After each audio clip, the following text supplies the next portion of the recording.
I'm at war with it, but it's hard to let it go. Alright, so I didn't have time to mention this in the video where I talked about the Crucible in Destiny 2, but if it's one thing Bungie wants to get right about Destiny 2, it'll have to be learning how to correctly balance weapons. I say this because Bungie has a terrible history with thinking that nerfing weapons that's in the ground was a simple fix to everything. No, absolutely not. Because if there's one particular weapon dominating in the Crucible, that's because it's doing something significantly better than every other weapon in the game.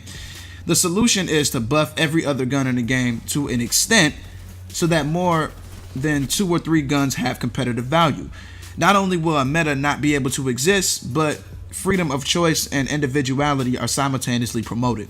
On a daily basis, I saw the phrase buff primaries in the comment sections of mostly every Destiny video that I've watched. Or on second thought, maybe they could closely monitor the weapons that are most frequently occurring in the Crucible and either change their main functionality. For example, if you played Destiny 1 in year 3, you were fully aware of the Onslaught, the Clever Dragon, and Matador meta. Not only did these weapons have a ridiculously fast time to kill, but both of them reigned supreme in the Crucible at the same time. Even though the Matador 64 was originally introduced in the House of Wolves DLC, its true defining moments were in year 3. Now, I don't approve of bandwagoning, but it makes perfect sense why people do it in this game. Well, why handicap yourself when you have powerful tools at your disposal that either put you ahead of the competition or on equal grounds? When I say change of functionality, I refer to how archetypes work as a whole, and the Clever Dragon and the Matador 64 meta made it perfectly obvious that Bungie didn't have things completely figured out. The Matador 64 belonged to an archetype of shotguns that had the highest impact and the highest range potential. Hold up. When you really take a second to actually acknowledge this, it's completely mind-blowing how a mistake like this could even be made. Because if you compare the Matador 64 style shotguns to other shotgun archetypes in Destiny 1, you'll realize that there's absolutely no point of using anything else in the Crucible. They gave this style of shotgun the highest range potential and impact without offering some sort of offset or downside, aside from the slow rate of fire.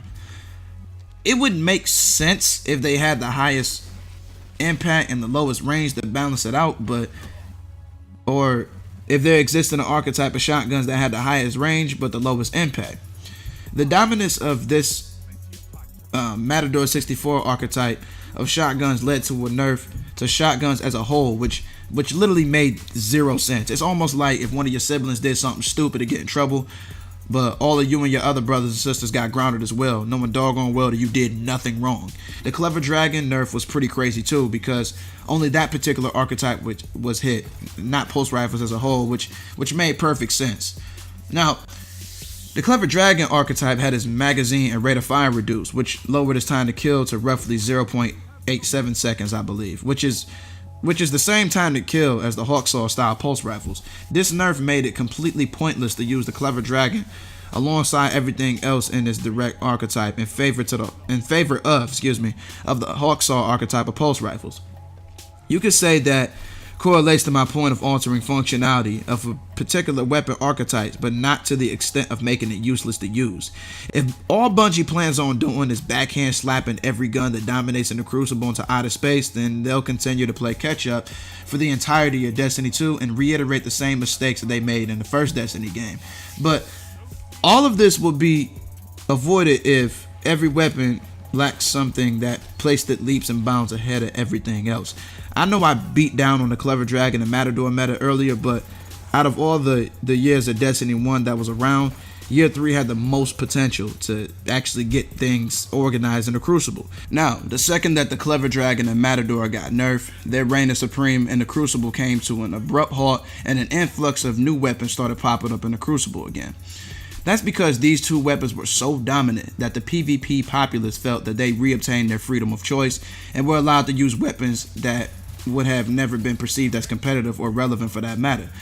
The days of getting killed by the same weapon over and over with very little likelihood of getting killed by something else was over, and a vast assortment of different weapons were able to finally coexist in the Crucible. The highest impact archetype of auto rifles got a slight buff around this time, so it wasn't uncommon to see auto rifles in the Crucible again after being in the deep, dark depths of irrelevancy for 2 years. At this time, everybody thought that the Crucible might have finally been fixed, but no. not quite. That was just the calm before the storm, because we entered at one of the odd metas in the world, which consists of the sidearms, mainly the Wormwood from Future War Code, the Icebreaker, and Sticky Grenades, which was the most random assortment of weapons and whatever you want to call it I've ever witnessed in the entire time that I played Destiny 1. This meta came about because people didn't have the ability to abuse special weapons anymore due to the change of special weapon ammo economy in the Crucible, so they went out of their way to find something just as viable or abusable. Now, it's easy to learn from all this, and I noticed a huge difference between PvP in Destiny 1 and PvP in the beta of Destiny 2.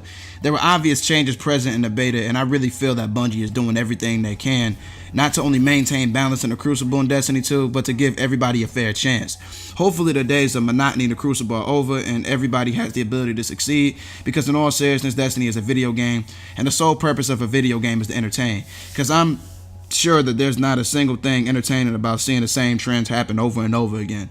As Destiny players, we're given the freedom of choice, but what's the point when everybody's doing the same exact thing? It's just too much following and not enough leading going on, or good enough standards being set.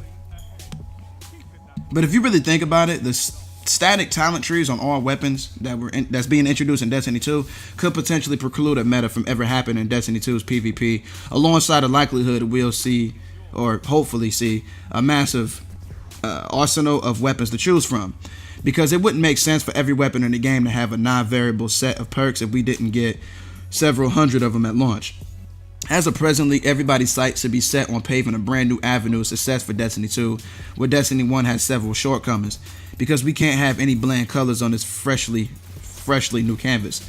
Now, it's completely understandable that mistakes have to be made in order to properly learn, and you'll have to fall on your face a few times before you finally get it right. We'll have an opportunity to see how trial and error can really come into fruition in Destiny 2, provided that everything we were promised in Destiny 2 is actually delivered. But that just about does it for this episode, ladies and gentlemen. I'll catch you on the next one. Peace.